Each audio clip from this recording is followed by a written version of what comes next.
ഈ പ്രപഞ്ചത്തിലെ ഏറ്റവും പഴക്കം ചെന്ന ദൈവത്താൽ നിർമ്മിതമായ സ്ഥാപനമാണ് കുടുംബം എന്നുള്ളത്.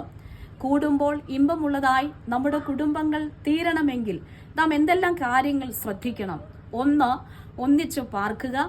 2, ഒന്നിച്ച് തീരുമാനങ്ങൾ എടുക്കുക.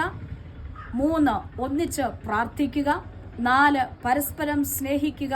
5, പരസ്പരം ബഹുമാനിക്കുക.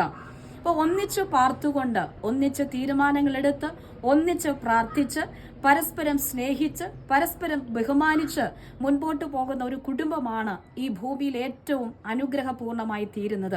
ഭാര്യയും ഭർത്താവും കുഞ്ഞുങ്ങളും ഒരുമിച്ചുള്ള അനുഗ്രഹമായ ഈ ഭൂമിയിലെ നല്ല ജീവിതം നയിക്കണമെങ്കിൽ, നല്ല കുടുംബം, മാതൃകയുള്ള കുടുംബമായി തീരണമെങ്കിൽ ദൈവത്തിൽ ആശ്രയിച്ചുകൊണ്ട് ഈ കാര്യങ്ങളെ ശ്രദ്ധിക്കുമ്പോൾ ഏറ്റവും അനുഗ്രഹമായ, ഏറ്റവും മാതൃകാപരമായ, സമൂഹത്തിന് ഏറ്റവും മാതൃകയുള്ള നല്ല കുടുംബജീവിതം നയിപ്പാൻ ഇടയായിത്തീരും.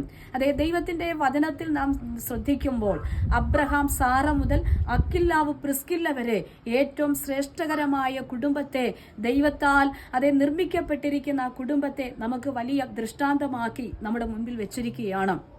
അവരുടെയൊക്കെ ജീവിത രീതികൾ, ആ ജീവിത കാര്യങ്ങളെക്കുറിച്ച് നാം ശ്രദ്ധിക്കുമ്പോൾ എത്രയോ ശ്രേഷ്ഠവും എത്രയോ അനുഗ്രഹപൂർണമായും തീരുന്നതായ, പ്രാർത്ഥനയുള്ള, ദൈവാശ്രയമുള്ള, ദൈവത്തിൽ വിശ്വാസമുള്ള, ഒന്നിച്ചു പാർക്കുന്ന, ഒന്നിച്ചു തീരുമാനങ്ങൾ എടുക്കുന്ന ആ കുടുംബങ്ങളെയൊക്കെ ഏറ്റവും ശ്രേഷ്ഠതയോടെ നമുക്ക് മനസ്സിലാക്കുവാൻ കഴിയും. അങ്ങനെയെങ്കിൽ പ്രിയരെ, എന്നെ കേട്ടുകൊണ്ടിരിക്കുന്ന പ്രിയപ്പെട്ടവരോട്, ഈ കാര്യങ്ങളെ ശ്രദ്ധയോടെ നാം ചെയ്യുമ്പോൾ നമ്മുടെ ജീവിതങ്ങൾ, നമ്മുടെ തലമുറകളുടെ ജീവിതങ്ങൾ ഒക്കെ അനുഗ്രഹപൂർണമായി തീരുവാൻ ഇടയായിത്തീരും. ആയതിനാൽ ഒന്നുകൂടി പറയട്ടെ, ഒന്നിച്ചു പാർത്തുകൊണ്ട്, ഒന്നിച്ച് തീരുമാനങ്ങൾ എടുത്തുകൊണ്ട്, ഒന്നിച്ച് പ്രാർത്ഥിച്ചുകൊണ്ട്, പരസ്പരം സ്നേഹത്തോടും പരസ്പരം ബഹുമാനത്തോടു കൂടി മുൻപോട്ട് പോകുന്ന ആ കുടുംബത്തിനകത്ത് സമാധാനത്തിൽ മുൻപോട്ട് ജീവിതം നയിപ്പാൻ ഇടയായിത്തീരും. ആയതിനാൽ കർത്താവ് നിങ്ങളെവരെയും സഹായിക്കട്ടെ.